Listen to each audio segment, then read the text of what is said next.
What's up? Monday Night Live. Here we are in the place to be. How you doing, ladies and gentlemen? Let me get this light so it's a bit brighter for you guys.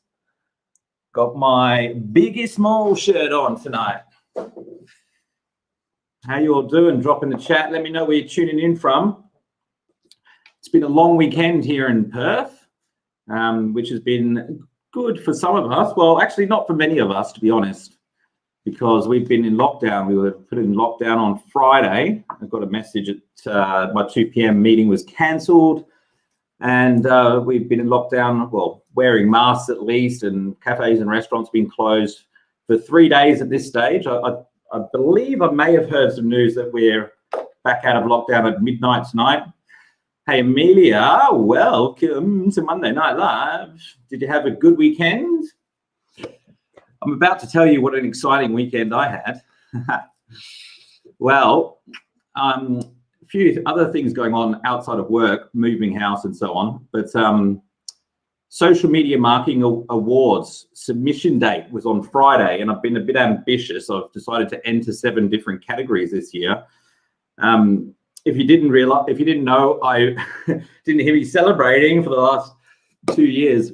Winning Best Use of LinkedIn in 2019 was that absolute, I was just thrilled and shocked, to be honest. We're going in with no advertising spend to be able to win was an honor. And this awards,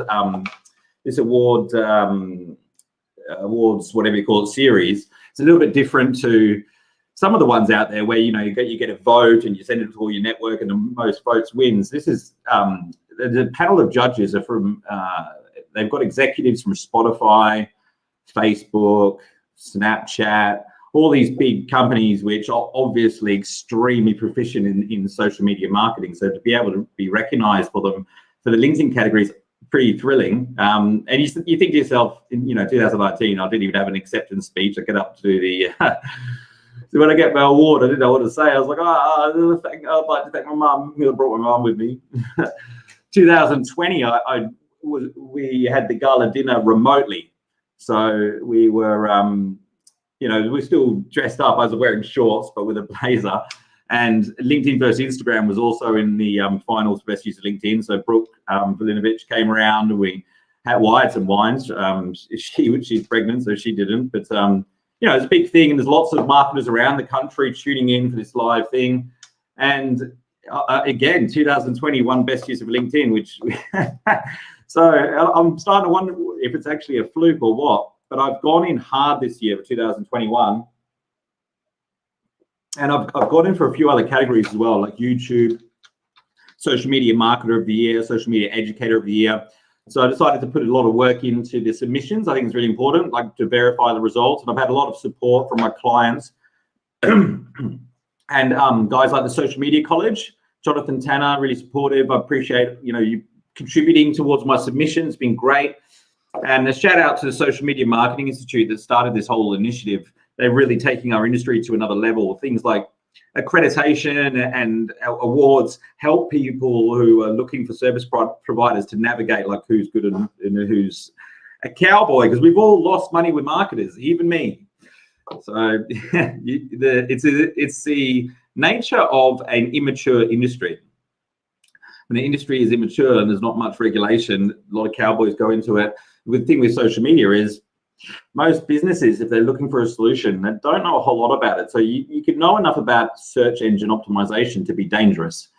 It's very easy to look at somebody's website and go, oh, your inquiry form's in the wrong place. No wonder you need a new website. Or, geez, you haven't put a header tag in. It's very easy to point out mistakes, and then people perceive you as an expert. Being able to deliver a result is something different. By the way, be careful about these guarantees, by the way. Like, I know I've offered this 100 lead in a 100-day guarantee, but I don't offer it to everyone. It's a business. I've got to the business that comes through, I've got to look at it and go, how confident am I that I can deliver for this business before I offer it? Otherwise, it'd be crazy. But I mean, unless I had all these little a lead is just a connection, or a lead is somebody that knows your name. Whereas in SEO, they're like, oh, we'll get you to the top of Google. And business owners are so proud. They're like, my SEO company guarantees they'll get me to the top of Google. And you're, if then someone says that to you, just ask them and say, oh yeah, that's interesting. What keyword are they going to get you to the top of Google for? Oh, for my company, for what I do, for my company. Oh, so for your company name, you're going to be at the top of Google. Great. How many people competing for your company name? Unless your company name's like Buy T-shirts Perth or something, there's not going to be much competition, mate. It's easy to get to the top of Google. You probably were already there. You know, it's because obviously there's different rankings for different keywords. It's actually quite easy to get a website to the top of Google for one keyword. A lot of companies have like 40 different websites targeting different. Anyway, I'm digressing. I like it. I like this whole internet marketing stuff. Now, if you've seen the promotion for tonight's live, you would see that we have a representative from LinkedIn joining us. He's over in Toronto, and he writes for the sales blog. How good does Bibby look, by the way? I love it when he creeps up on the screen like that. I haven't worn this t-shirt in a while.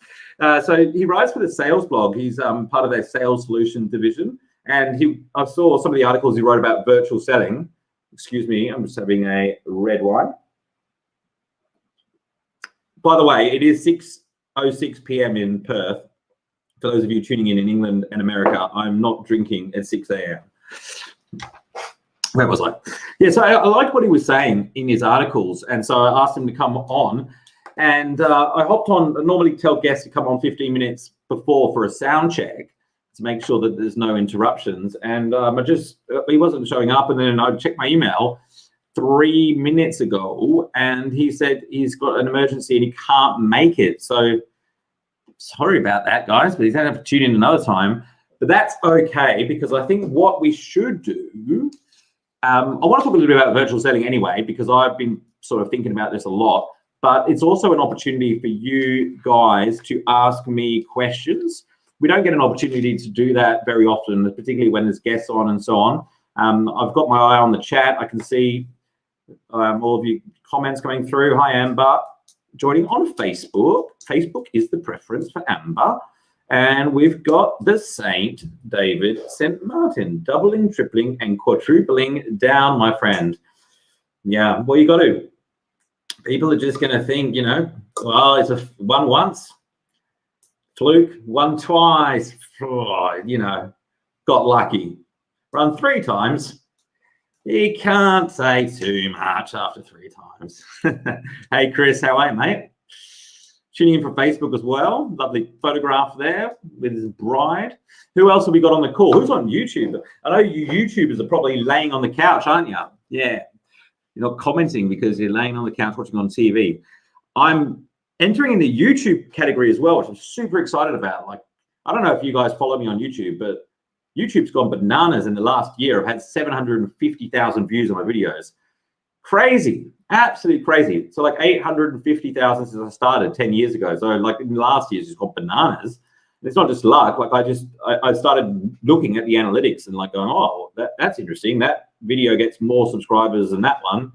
And it's like, and then you watch the average view duration and you're like, oh, you know, it's dropping off. Oh, there it stays still and then drops off again. And so if you post like an hour-long talk, you notice like between 20 minutes and 40 minutes, no one's dropping off. You go, that must be really good content in there. And so I chop that bit out and then I post it again as a different video, and does really, like, it's great, the analytics. Average view duration's everything on YouTube because they look at how long people watch your videos for. I'm fascinated by it. There's so much that goes into it. I'm going to get some coaching from Roberto Blake in the US. He seems to know what's going on. Roberto Blake. What a legend. And I tuned into Vid Summit, got a virtual access to Vid Summit. It was a couple $100 or something. Well worth it. That was amazing. So let's talk about virtual selling. And while I'm doing this, drop your questions in the chat. You can ask me about literally anything from business to marketing to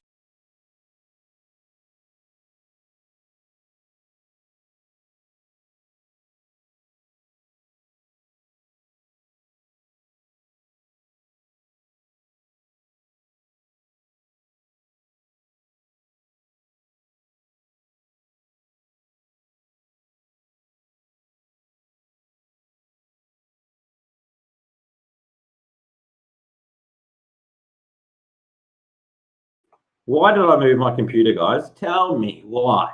I had everything going smoothly, and I decided to move my computer.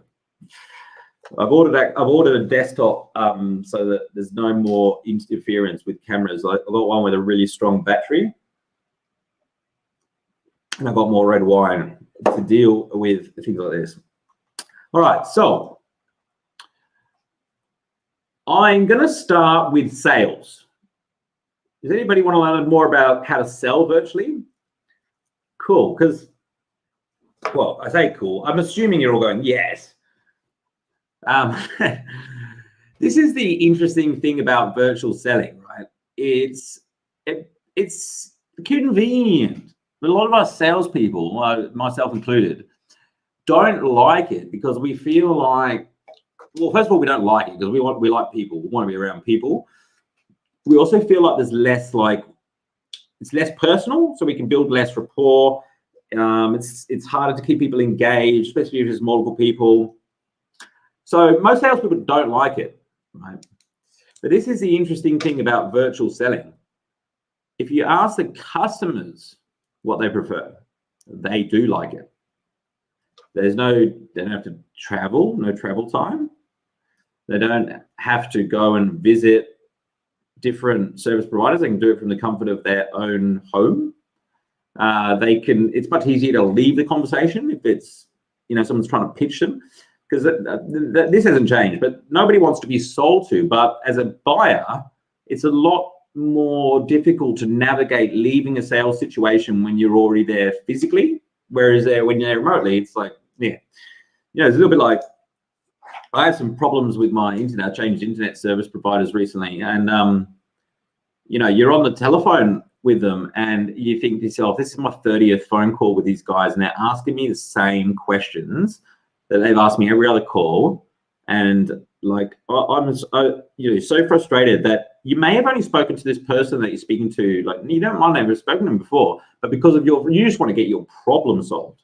You've got no interest in, like, I was like hanging up on people. I was doing things I would never do in person, right? Because I was so frustrated and I was running out of time, invested so much time in this.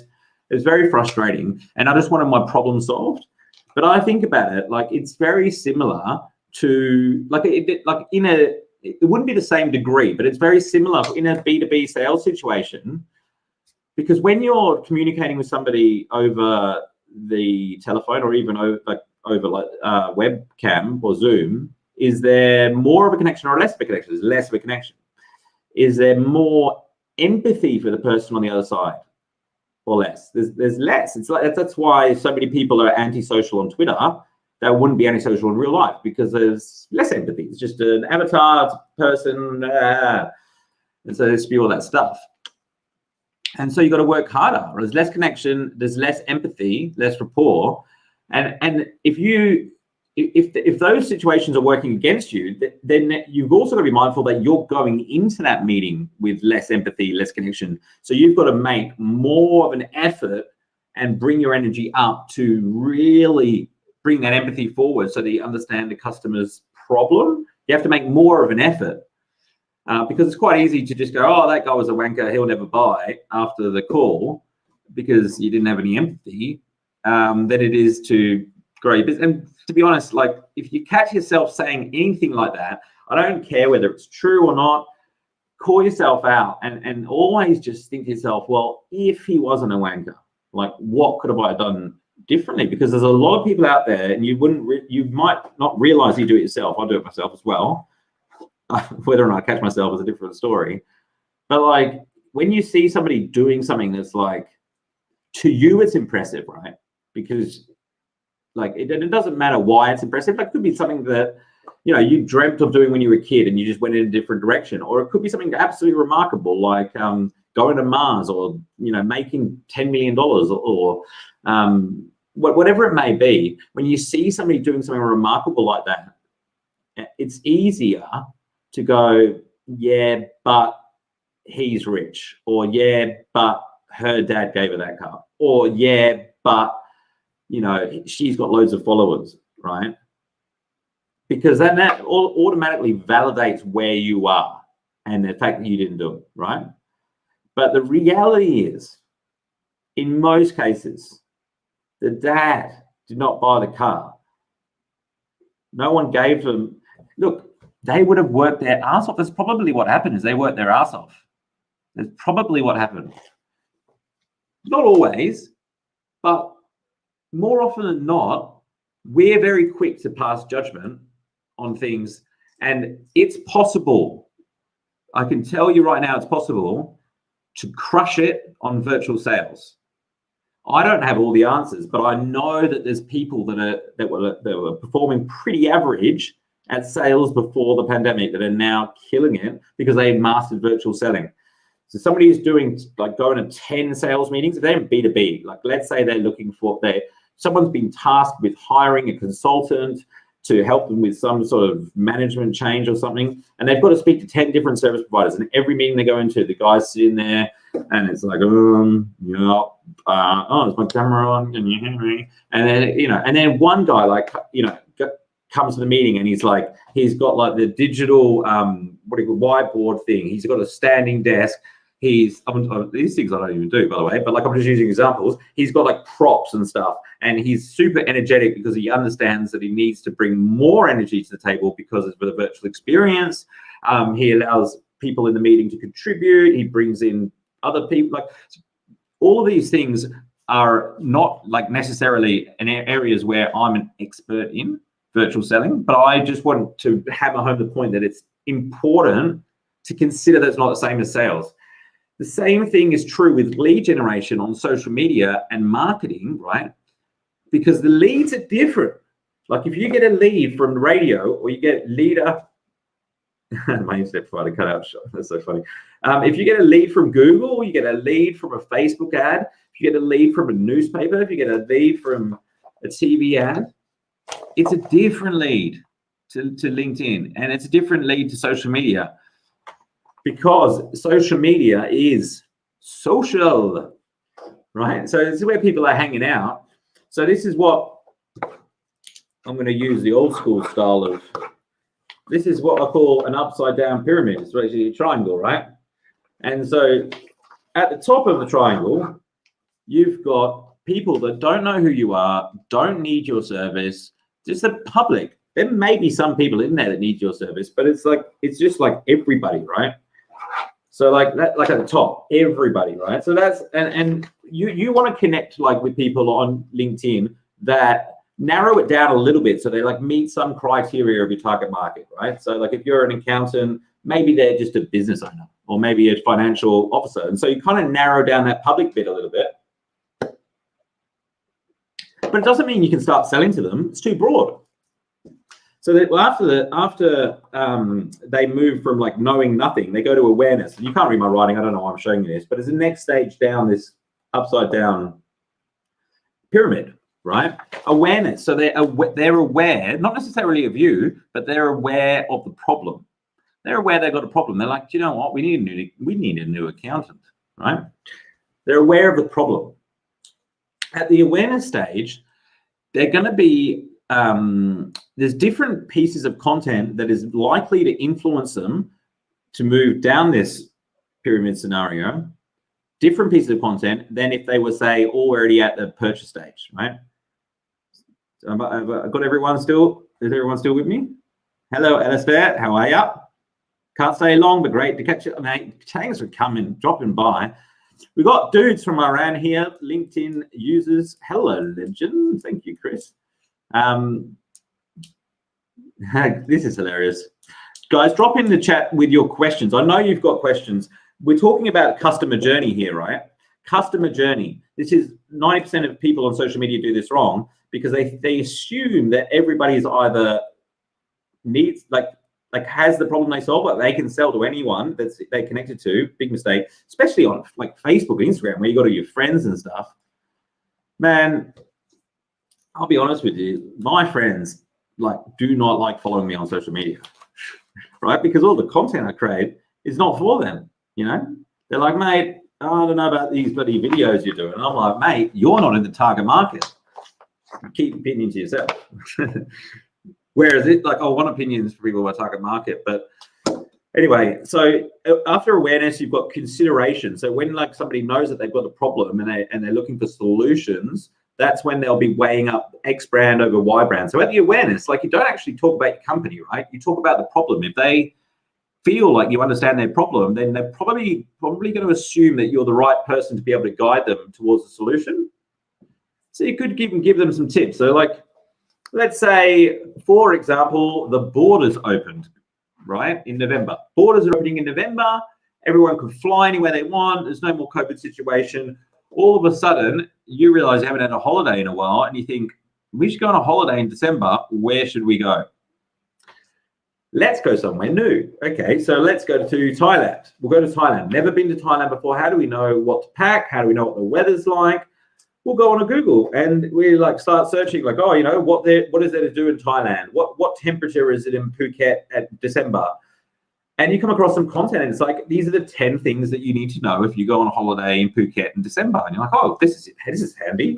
Oh, so honey, yeah, we need to bring this. We need to go there. Oh, we should do this canoeing trip. That sounds good, right? And then at the end of the article, it says, hey, by the way, have you got any accommodation? That article has moved you from awareness to consideration for their accommodation product. That's how content works in terms of capturing people at the awareness stage. On social media, like if you don't cater for the awareness stage, you kind of got to run ads. You've got to run ads for two reasons. One, because when you run ads, you're more likely to be able to narrow the audience down to people that are at the consideration stage. Okay. So that are interested in like a hotel, because these guys weren't interested in a hotel. They were just interested in like going to, you know, maybe going away. I hope that makes sense. Or the other reason that you can measure intent, but also you can make sure it gets in front of them as well, right? Because organically, and listen to me carefully here, like LinkedIn and Instagram are the best for organic. Or YouTube as well, but LinkedIn and Instagram are social. YouTube's more of a search engine.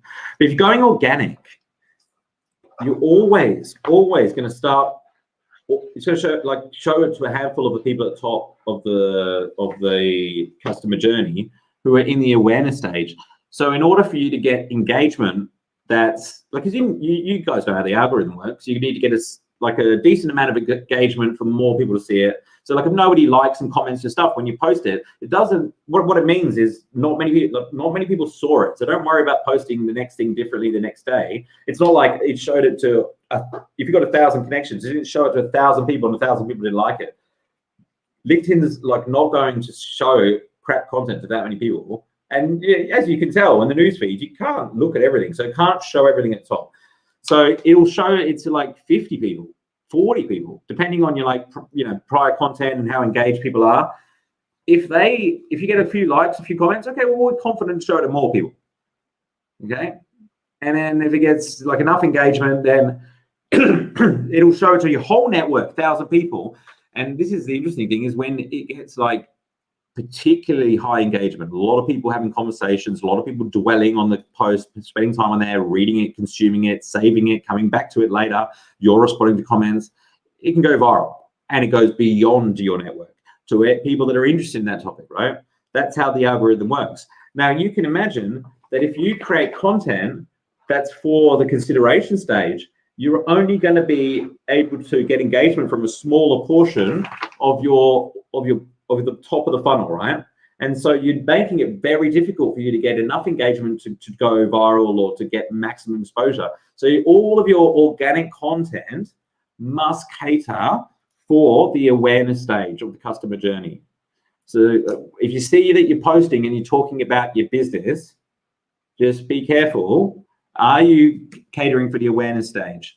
Okay, like talking about business and using yours as an example or whatever, like an inspirational post, is totally cool. Like that's going to relate to a lot of people. But if you're going, hey, look, we've got this new product that's launching on Friday, and it gives you this, and this, and we're going to give you 10% off.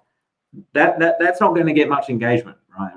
From an organic post. Like it would be better as an ad. Okay. So here we go. We've got some comments coming through, ladies and gentlemen. Who likes my drawing, by the way? You're upside down, Barry. What we used to call the sales funnel here. Yeah, well, this is, yeah. So I have a sales funnel and I have a marketing funnel, I guess you would call it. So this would be like my marketing funnel. What else do they call it? They call it a lead.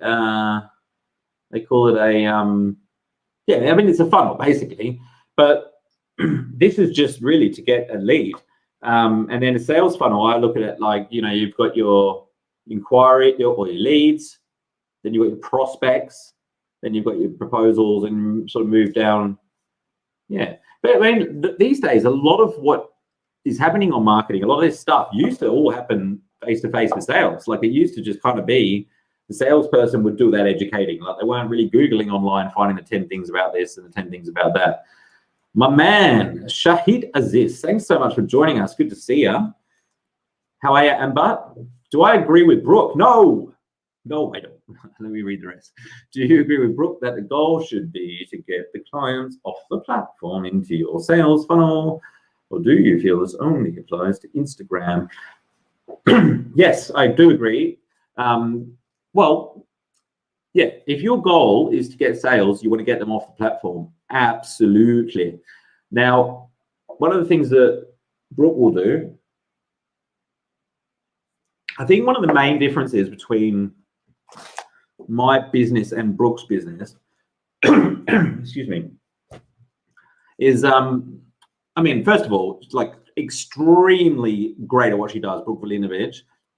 She's the best in the business, certainly in Australia, in terms of Instagram coaching. And I said to her, like, when I joined the social club, I said, Brooke, why are your prices so like cheap? You put your prices up. It's worth more. Like we're getting so much value. She's like, no, I don't want to do that.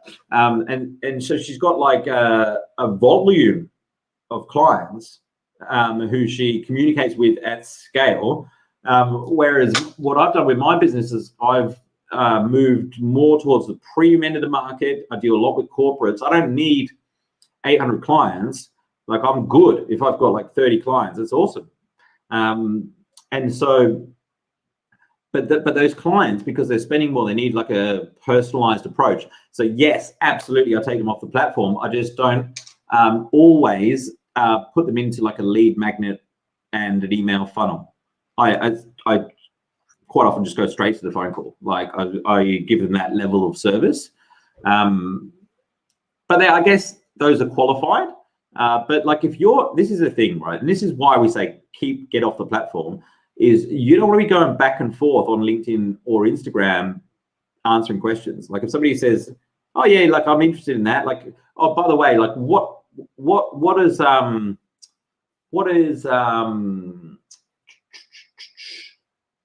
like a lead generation, for example, like should I use Sales Navigator, right? They send you that. Now, I am well experienced in whether or not to use Sales Navigator. I know exactly whether or not his business should be using Sales Navigator. I've got videos and tutorials on YouTube that I can send him that tell you exactly how to use Sales Navigator. I've probably got an ebook somewhere that tells him exactly how to use Sales Navigator. So it's like tempting to go, yeah, here you go, look, bang, bang, bang. I'm going to give you all the value. That's not what you should do. If they start asking questions, and another question, by the way, just to put this in context, is, oh, look, yeah, I'm so keen. I've seen all your videos. Lead generation sounds awesome. How much is it? I get that all the time. Okay. Now, if you answer that question on LinkedIn, you've given permission for him to enter into a dialogue with back and forth messages. So that is a dialogue with a prospect that you have no control over. Okay. Now, if you want to give the prospect the best standard of service that you can, you need to control the conversation, the dialogue with the customer. It's really like a professional salesperson will always control the dialogue, and it's not controlling the customer's decision. It's controlling the information that they get, because if they get the price before they understand the value, then they're not going to buy from you, and it's going to be your fault. And so, like, it's really important. Sorry, I'm not. I feel like I'm pointing at you. I'm not pointing. I'm just getting a bit excited here. That's what happens when I get a red wine in me. So this is why I'm drinking red wine, right? And I need you guys to help me with this. I want the next sponsor of Monday Night Live to be a wine company. And this is Vino Mofo, by the way, who didn't sponsor me. So they're getting the shout out today. Great company. All right. So don't lose control of the sales process. So if somebody says, what's the price? Or how do I use Sales Navigator? Great question. Great question. More than happy to answer all of your questions. Let's hop on a telephone call. When would suit you? Here's a link to my calendar, right? But you know, and I just want to throw this in there. And I know this is like irrelevant, like not really relevant to the question, but don't do like both of those things. So don't say when suits to speak. Here's a link to my calendar. Here's my email. Here's my website. There's too much. Like, if you want this, if you want that, if you want this, I see that all the time, like from people trying to give all the options. We can do this, we can do that, we can do this, we can do this. Just keep control of the process. Just give them one next step. One next step. What would be the ideal next step if you were going to help them buy? Pick up the phone, give me a call. Thank you. That's perfect.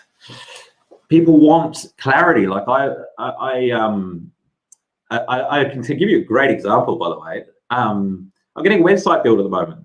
They're doing it's finished actually. They're doing a fantastic job. Fantastic job. It's a great website. But sometimes I could get a bit confused because I'm like, I'm not a web designer. And I say, hey, I went to the website and I noticed, like, you know, this form opens this way. Shouldn't it be like, it makes sense that it goes that way? Or is that the way the template is? If I'm wrong, just let me know. And I'll say, so what you're saying is you want this form to go over here, and you want like as if I'm the expert, like giving me all the options. And I don't really know. Like I just want them to say, no, Nathaniel, it's supposed to be like that, all good. And that's what you guys need to do with your customers. Tell them what to do next. Because as soon as you give them too many options, they're like, I don't know what the best thing to do is. You're the professional, so you help them with what the next step is. So here we go. Oh, hello. I try to do similar marketing on FB now, looking to learn off you. So, Chris, I've got a question for you. You can let me know in the chat. Is organic reach dead on Facebook, or is that a load of shit? Lorraine, good to see you. Lorraine's over here in Perth. I hope you've been wearing your mask this weekend. Is there a ratio to follow by way of how much content should target awareness? That's such a good question. Like, the way I think about it is, you can kind of tell by how active your account is in terms of engagement. Like at the moment, like my LinkedIn account is like just firing along. Like it's the amount of profile views, notifications is huge. Every post is going nuts. I could throw something in there that didn't have. I throw like links to meetups. I throw things in there. And I know I typically won't do that well, but I do okay because everything else is really like firing along. So always, if your numbers aren't up, always go for awareness. If you wanted a rule, I would say 80-20, like 4 and 5 posts should be for the awareness stage. And then the 5th one shouldn't like necessarily be like about like how to, you know, why they should choose you, but it's more like just like telling them what the next step would be to find out whether or not it would be. Let me give you an example. Okay, so you know, I've finished LinkedIn Insider 2.0. Like, yay! I'm going to start the email marketing soon. Like, LinkedIn Insider has been around for a long time. It's a 12-module online training course, and it's awesome. Like, and it's still all relevant. The only issue with it is it's like 5 years old, 4 or 5 years old. I watch content and I'm like, that's still relevant, but it is 4 or 5 years old. So when you look at LinkedIn, it looks different, blah, blah, blah. There's things I can add to it and blah, blah, blah. So in the new website, nathanielbibby.com, I've completed LinkedIn Insider 2.0. So like I'm planning my content planning for it at the moment. And so a lot of the posts are for the awareness stage and they're educational. Like I've got snippets of content that teach people a little bit about LinkedIn. And then when I see people engaged, then I might private message them and offer them the course. But if I did like 4 of those and I did one where I actually wanted to talk about like, you know, buying the product, you know, I would do it in such a way that I would be like, okay, you know, 95% of people that use LinkedIn make 3 mistakes on their LinkedIn profile. Right? So first of all, everybody that's seeing it is on LinkedIn because that's where I'm posting it. So like that's everyone. 95% of them are making 3 mistakes. So it caters for everyone. It's talking about the mistakes and the problems and things people do wrong, not the solution. That's really how you do it. And then I'm also building intrigue with that statement so that they want to read more. Because they're like, well, I've told them that there's 3 mistakes that 95% are making. And they're thinking to themselves, well, if there's 95% of people making them and I'm not really getting the results I want, I could be part of that 95%. And there's 3 mistakes. I wonder what they are. And so they keep reading. And then all you do is you just say, look, so the mistake number 1 is people upload a version of their resume.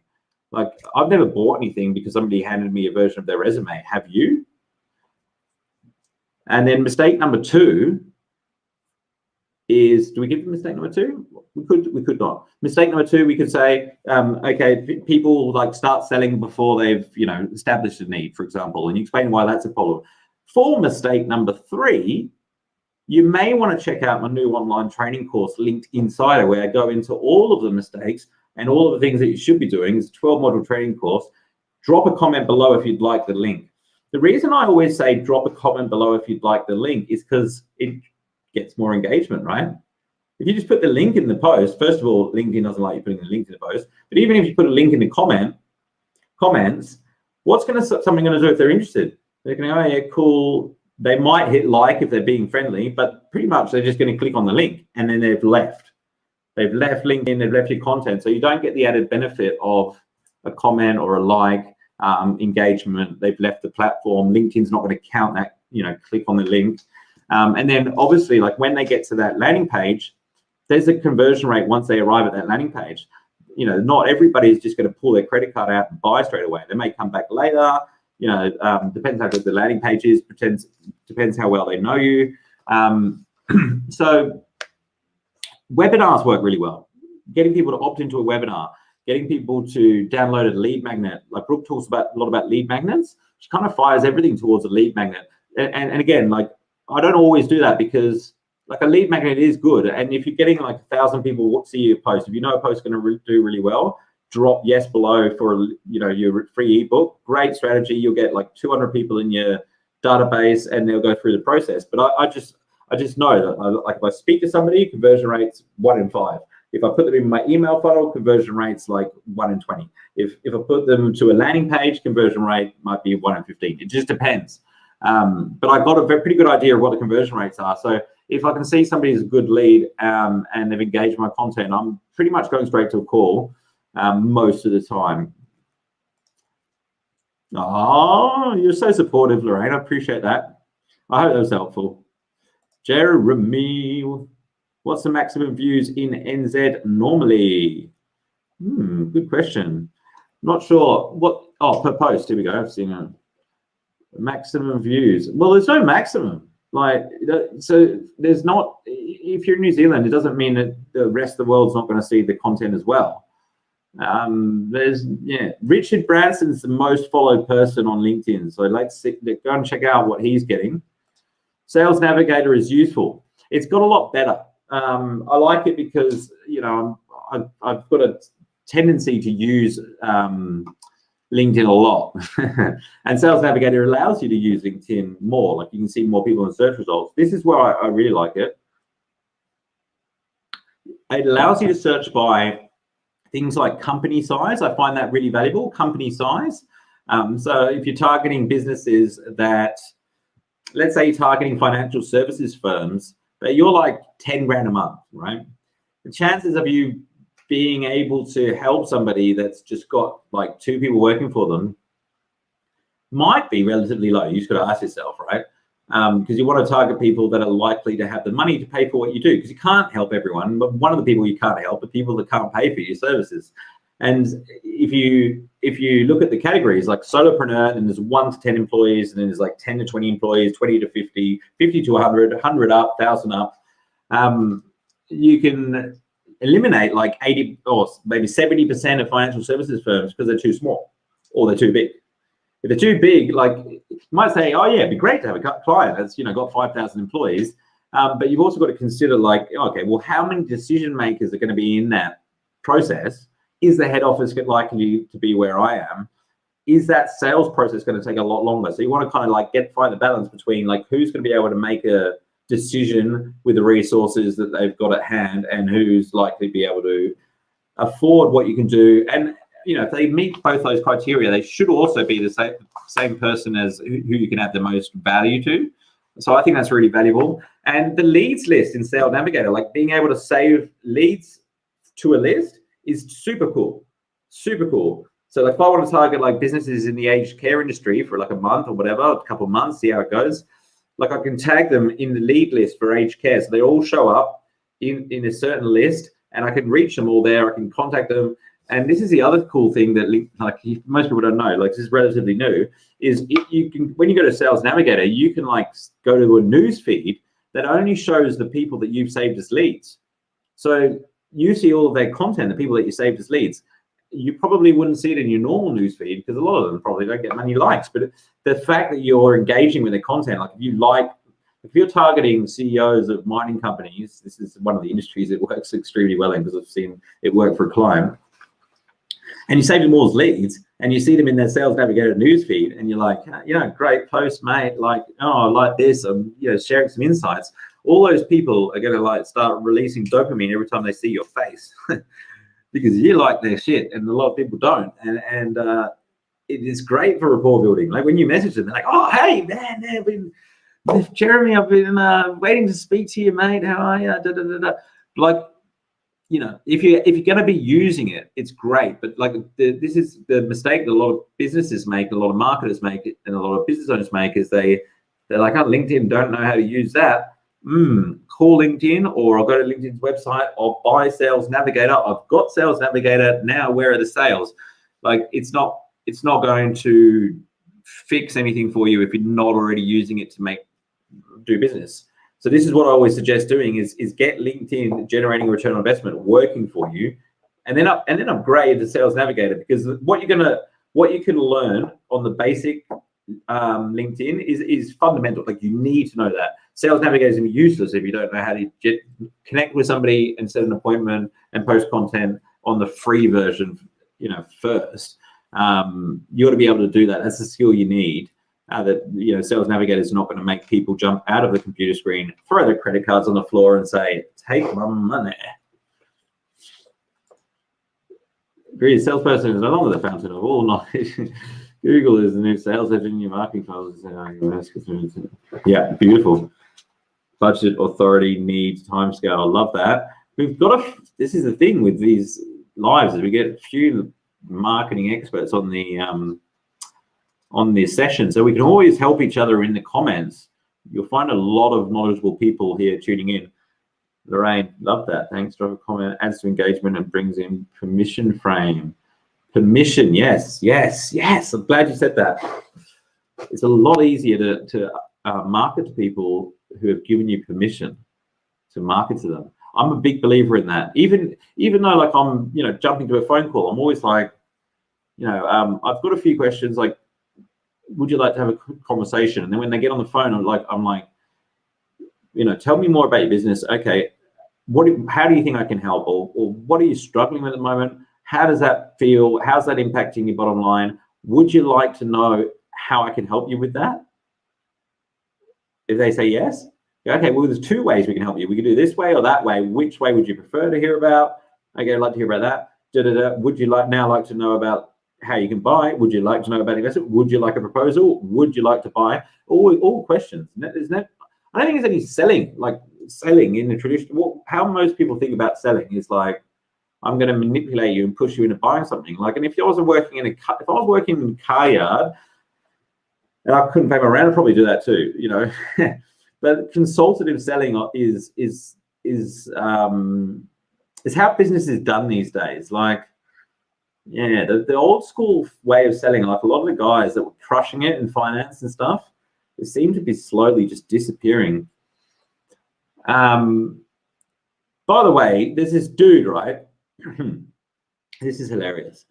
So there's this woman that's been working from home in the US, and she keeps having to hop on Zoom calls, and the husband's out of work, right? And so he keeps photobombing her Zoom calls and dressing up as different superheroes in the background. Have you guys seen this? Like dressing up as Batman and stuff, and just like sitting there on his laptop in the background and waits for someone to notice. Some people were getting quite creative with this whole like working remote thing. Like, we've got to remember in Australia as well, like this working remote thing is not going anywhere. Like I said, what I said before, the customers like it, which means it's not going to change.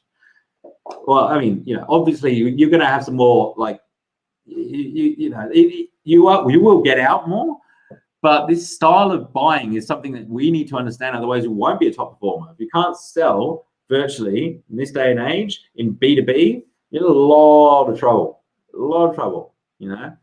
So there's a few trends I want to mention. There's 5 trends. Virtual selling, okay? I think it's here to stay. You know, I think that the assumption that we're going to go back to primarily face-to-face selling is not realistic. You heard it here. Nat Bibby says it's not realistic. Sorry, bro. Virtual's here to stay. So the goal of a virtual meeting is not necessarily on-the-spot sale, okay? It's generally it's to get a second meeting. That way you can, you know, accumulate the information and come back with something to present, which is a bit more customized. And you, for big ticket items, you know, there's always people that influence buying decisions. Even in B2C, if somebody is married, there's an influencer, right? And so most people aren't ready to sign a contract in the first meeting, and I can't stand it. And I know you, like a lot of people feel the same. When you're really interested in a product or a service, but there's a lot of money, and you're just not ready to buy in the first meeting, and they're like, "Well, why aren't you buying? Why?" Like they're trying to close you. They're doing all those techniques, like, you know, what could make you buy today? And I'm like, man, I don't want to buy it today. I'm not ready to buy in this first meeting. I need to consider it, think about it. A lot of people, especially us, like I'm an introvert, and I actually think about things when I'm on my own. Like I could be face to face with you and disagree with you, have a full on like debate, walk away 10 minutes later, call you up and go, "Oh, did you know what? You were right," because I just thought about it, because I do my thinking when I'm on my own. So a lot of times people aren't ready to sign in the first meeting, but this is the tricky bit. This is where good sales comes into it. Then again, sometimes they are. So you've got to be agile and adapt to the client's pace. You've got to adapt to the client's pace.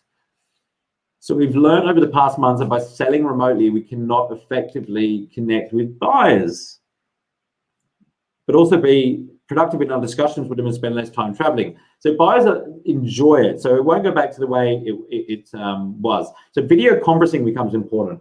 I've got a few clients in this area. So this one thing hasn't changed. This is the thing. Constant communication with your customers is now vital. And so even if you're seeing them face to face, the virtual stuff kind of has to be in there. Like you need to be constantly communicating with them while they're moving through that customer journey. Preferred method, video conference. That's what the stats say. Today's salespeople are running from Zoom call to Zoom call, and many of those calls can now be expected to feature multiple decision makers. So it's good to plan a call before you go on. If it's a big meeting, so that you can get everyone engaged and people aren't like, you know, there's always a couple with their cameras off and stuff, and it's awkward to get them to turn the camera on. If they can't turn the camera on, you've got to figure out a way to engage them. And it comes with practice, but you can also, you know, plan as well. I improved a lot in this area last year. If any of you fans of Tony Robbins, because Tony Robbins has taken virtual events to a whole nother level with 360-degree Zoom room. He's getting more people than ever to his events. In quite like 8-9 months, business would have been, you know, like this events business would have stopped. And now he's getting more. And do you know why people love it? This is why. Obviously, his content's fantastic, but they put it aside. It's because it's so rare and unique. Like this is with anything new comes along, when any new trend, like the first ones to like get ahead of the curve, just nail it. Like when Tony Robbins came out with the 360-degree room, where he's interacting with people at scale at events, every other person running events was doing it like this, like sitting at a desk and, you know, showing slides and stuff. So it's novelty, right? Because if you're going to 10 Zoom meetings and boring, and you go to one that's got music and interaction, and you can chat, you can engage in whichever way you want, it stands out.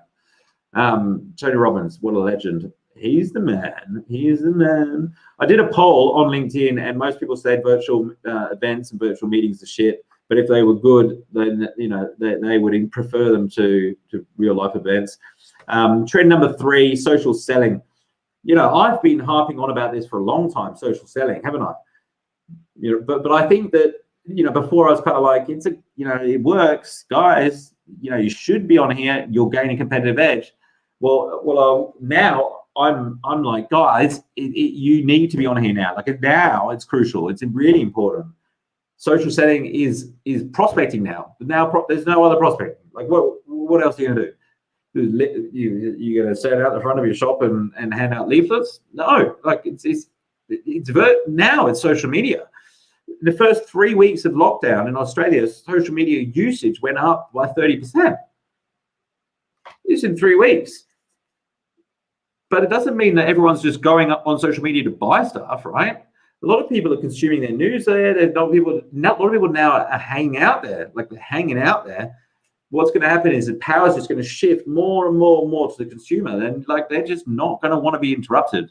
They just want to see, like even with ads, like if you can create an organic content that people want to see and then they expect to see, and that you've got permission, it'll do well. And if you've got a shit piece of content that people don't want to see and it interrupts them, it won't do well. And sponsoring it's not going to make any difference. Like it'll be expensive to get in front of people. They won't engage with it. Whereas if you sponsor this post, it'll go bananas because it'll be amplified by all of the engagement, and your cost per impression will go down because Facebook or LinkedIn or whoever knows it's good quality content. Because at the end of the day, this is their goal. LinkedIn's goal, YouTube goal, Facebook's goal is all the same. The amount of time that they just want people to spend more time on their platform. That's it. They want more people to spend more time on their platform. That's why on YouTube, it's like length of videos. Like if somebody clicks on your video, watches it for a long time, YouTube are going to rank you at the top because that's in line with their goal. LinkedIn is exactly the same thing. They're like, man, if this content creator is getting people to like comment, engage, message, watch videos, spend time on the platform, we're going to show them at the top of the newsfeed because it's in line with our goal. You've got to, and so you got to think to yourself, like, how do I keep people on LinkedIn longer? Because if you think like that, then you know, this is how you do really well. So like everyone says like, oh, you need short videos because short videos like, you know, capture attention, blah, blah, blah, blah, blah. Come on, like you see where I'm going with this, right? Short videos might capture attention, right? Because everyone's saying, oh, you know, our attention span is less than a goldfish. It's true, but we are not goldfish, are we? So if you get our attention, what are you going to do with it? So long form video, if it's good and people have a relationship with you and you're adding value and you know your audience that well and it's catered for the awareness stage, if you can nail long video, people watch it, that's awesome. It's fantastic. It's in line with what LinkedIn wants. What normally happens with videos is after 10 seconds, and this is, I've actually learned this is probably conservative. After 10 seconds, 50% of people that press play are gone, right? So like if this is a 10-minute video, how good are my drawings? After 10 seconds, you've lost half your audience, and after a minute, you've lost 80% of your audience. So I would spend 20% of my time thinking about how do I not lose that 50% or 80%, right? That's what I'd be thinking about for 20% of the time.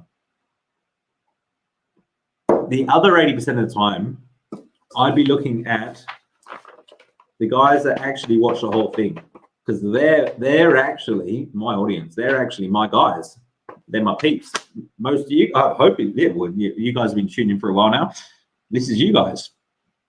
I care more about what you think. Like I care at least 10 times more about what you guys think than somebody that came on and left 10 seconds later. I'm way more interested in what you guys think.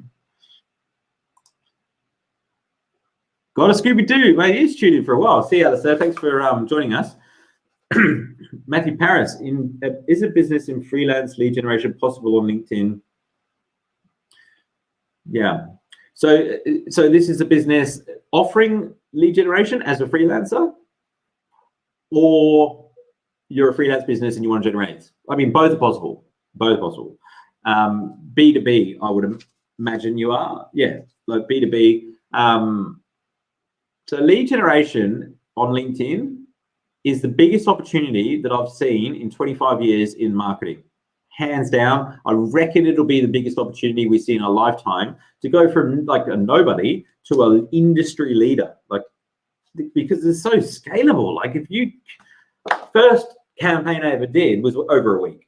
I contacted 10 surgeons. I got 6 responses, had 4 meetings, made 1 sale. 10 surgeons, right? 10 surgeons, 1 sale, $25,000, right? That system is scalable forever. Like, I mean, there's 706 million plus members on LinkedIn. I'm never going to run out of surgeons. I mean, obviously I evolved and doing different things, there's more competition now, blah, blah, blah, blah. But like, if you look at it from a scalability perspective, where else can you do that? Like, where else? It's the biggest networking community for business in the world, in history ever. But like, what's the next biggest one? Like, you know, the social media sites that are coming up, like 100,000 in the business world, 100,000 or something. The ones that we're probably familiar with are like BNI, 30 people meeting for breakfast once a week, sharing referrals, giving one referral, 30 people, 706 million. As soon as I tapped into LinkedIn lead generation, I quit BNI. I was like, you guys are wasting your time. And a third of the members paid me to teach them how to use LinkedIn. And you know, like, I think to myself, I can't believe people still do it, to be honest. Like, I get it. Like, it's fun to have breakfast and hang out, but I mean, is it? You know what I mean? You can have breakfast and hang out with anyone. I hope that answers your question. We got a bit sidetracked there, didn't I? I need another wine. Hey, Randall, thanks for joining us, my friend. My friend, what is your take on building a freelance lead generation? How would you go about getting started? The first thing I would do, well, I mean, lead generation, like, you've got to be able to practice what you preach, right? So you got to make sure that your product's good. You got to be able to deliver, and then use what you are offering to the market to generate. You're your first client. You're your first client. Generate leads for yourself the same way that you would generate leads for a client. Go to nathanielbibby.com, man, and buy LinkedIn Insider 2.0. It's the bee's knees, bro. I've got to do a bit more promotion about this coming up, so I haven't mentioned too much about it. But hey, what I was thinking, and if you have any feedback, let me know in the comments. I was thinking about doing like a, you guys probably hate the sound of this, but like on YouTube, right? When someone's promoting a book or whatever, they'll like do like a 4-hour live or like a 12-hour live. I was thinking about, like, on LinkedIn, the limit's 4 hours. I was thinking about doing a 4-hour live when I launched LinkedIn Insider 2.0 and doing like live LinkedIn trading, maybe getting a classroom or something. I'm interested to hear your thoughts on that. But yeah, starting a freelance lead generation business, look, get your product right, optimize your profile, and then you want to go get some clients. The best way to do that, you can demonstrate results in your own business, yeah, sure, but like you want some good clients. Get good clients real quick and use them as examples. So you say, look, I'm starting out in my business. I've had some extremely good results in my own business. I want to get some case studies from businesses in your industry. So I'm offering a 50% deal. It's like, it's not going to be offered again. You know, you can get it now, and I literally offer them something that's like really good value. But you just say to them, look, you know, if I can get this result for you, will you write me a testimonial? You know, because it's so much more valuable to start a business. So to get that reputation and that track record is really important. So 80% of value needs to happen in first 20% of the viewing time. Not necessarily. Like, not necessarily. Like, like, it's good to put the value at the front, don't get me wrong. But if you build intrigue and a curiosity, people will keep watching. To be honest with you, like, if 1,000 people tune in, and I know like that 80% of them are not going to be my customers anyway, like, I am more interested in serving the 20% really well. You'll keep more people on the call if you build a bit of intrigue and curiosity. But like, yeah, put the value, like when I say put the value at the front, like don't put all, like I just mean don't put all of it at the front. Like, so if you like, okay, so this live is about the 3 ways to generate leads. Oh, guys, welcome to the video, the 3 ways to generate leads on LinkedIn are content, direct messaging, and LinkedIn ads. Let's make a start, shall we? Like, all of a sudden, they've just given them the answer. They don't necessarily need to know more. That's like a really bad way to start a live or a webinar. So you normally talk about the problem first. You'd be like, okay, there's 3 ways to generate leads on LinkedIn. Now, here's the problem with LinkedIn is a lot of people are on there and, you know, they're not really following a system. They're not really following a strategy. It's easy to spend a lot of time in the newsfeed getting distracted. And I don't know about you, but I get distracted by people's content. And before I know it, half the day's gone. And I feel like I'm going around in circles. Does anybody else feel like that? So kind of identifying the problem. And you go, so what I found is there's 3 ways that you can generate leads on LinkedIn. And, you know, that's what I want to share with you today. But before I do, and you may even talk more about the problem, and so you're building that intrigue all the time. That's how you make videos.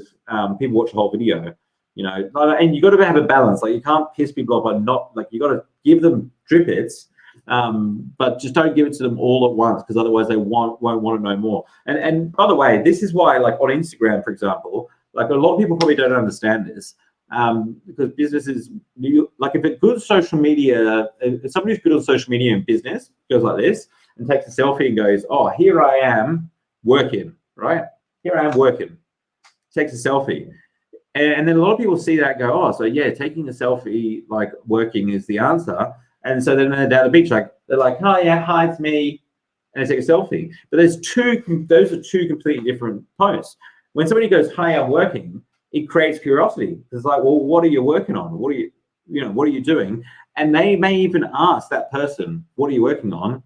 And it's so much easier for him to say, well, I'm working on my new LinkedIn Insider training program. You know, would you like to know more about that? Whereas it's just like me, there's no intrigue there. So, like, a lot of those time when you see content creators, like, what it seems like they're just doing, like, nothing. They're just posting something that's, like, random. Quite often it's to do with intrigue and curiosity. Hey, it's Paul. Good to see you, my friend. I've been thinking about you. How are you? BNI is cool. Like, don't get me wrong, but it's just, I like it. I want to go back and visit. Like, be honest with you. Like, I do like the social interaction. I miss it a lot. But I went to a BNI as a visitor about 6 months ago. It must be more than that. It must be a year ago. Because I hadn't been to one in a while, and I was so excited. And the person presenting was a plumber, and he literally, like, held up props of, like, pipes and stuff. He's like passing them around, like, well, 20 minutes. And you know what I'm like. I can't sit still, so I'm like, I was like falling asleep. It was early. I was like, I got to get out of here, man. Yeah, so sometimes really good. Like, there's always good members, don't get me wrong, and, like, people that, you know, you can relate to, and they can become really powerful advocates of your brand, because at the end of the day, relationships are really important. So if you're not going to do BNI, you've got to take responsibility for cultivating those relationships offline elsewhere. I don't want to get like, I know, Scott, Paul, this is not I'm not talking directly to you here, but you just made me think of this. Like, just because LinkedIn marketing and Instagram, like, say we brought with Instagram marketing is, you know, so powerful, it doesn't mean that we're spending all day on LinkedIn or Instagram. Actually, far from it. Like, you'd be amazed. I think people would be amazed how, for the amount of activity I do on LinkedIn, how much more time I spend speaking to people on the phone and face to face. Like, the relation, like, if you're doing better at social media,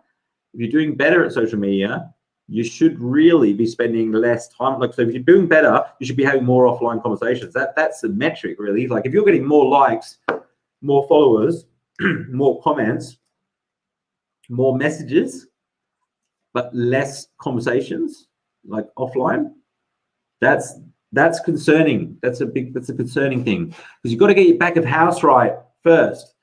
So we are bosses that do social media. We're not just social media junkies looking for likes and follows. Got to get the back of house, the business side of it down packed, so you've got something to funnel people into. Nothing worse than an influencer that's getting all this attention and doesn't know what to do with it. You've got to be able to put them through your funnel. Brooke's got a fantastic funnel on Instagram, like with the lead funnel and her email marketing and just constantly showing up. And she's got remarketing with the ads, like funneling people to buy from her, that she can, like, you know, just smash content and know that it's going to generate return on investment because she's got the funnel set up. You have, like, if that's not working for you, this is what I suggest you do: is you literally put this thing in a drawer for 2 weeks. A week's probably enough, right? And get your business in order first. Like, get your back of it, like, because it's not, you know, I couldn't care less how many followers I have. I literally, the only reason you ever hear about me talking about it is because quite often the people I serve, my customers, care about it. And so to get their attention, I talk about it. But I couldn't care less how many followers I have. I'm here to grow a business. I want to grow a business. I want to start a family. I want to spend more time with them. I want to be able to help more people. I don't give a shit how many followers I have along the process.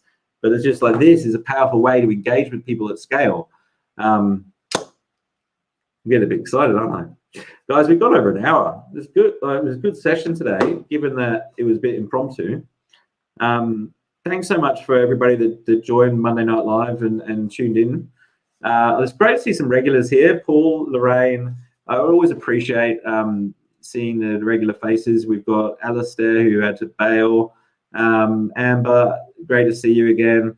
Yeah, NathanielBibby.com. You'll be hearing a lot about this moving forward. Like, the LinkedIn versus Instagram recordings are on there. Go buy those. Yeah, seriously. Go buy those. I can't talk too much about the other stuff on there. You might see it up there, your social media bootcamp, LinkedIn Insider 2.0, the agency blueprint, which I definitely can't talk about. We've got some awesome products coming up. Super excited about it all. I got my award submissions in last week. I'm moving house this week. It's an awesome time to be alive. Coming out of lockdown at midnight. I've got Biggie on my t-shirt, and all you lovely people spend time on your Monday evening to listen to me. So I appreciate it. But thank you very much. Have a great week in business. I wish you nothing but success and happiness. And I'll see you next week on Monday Night Live.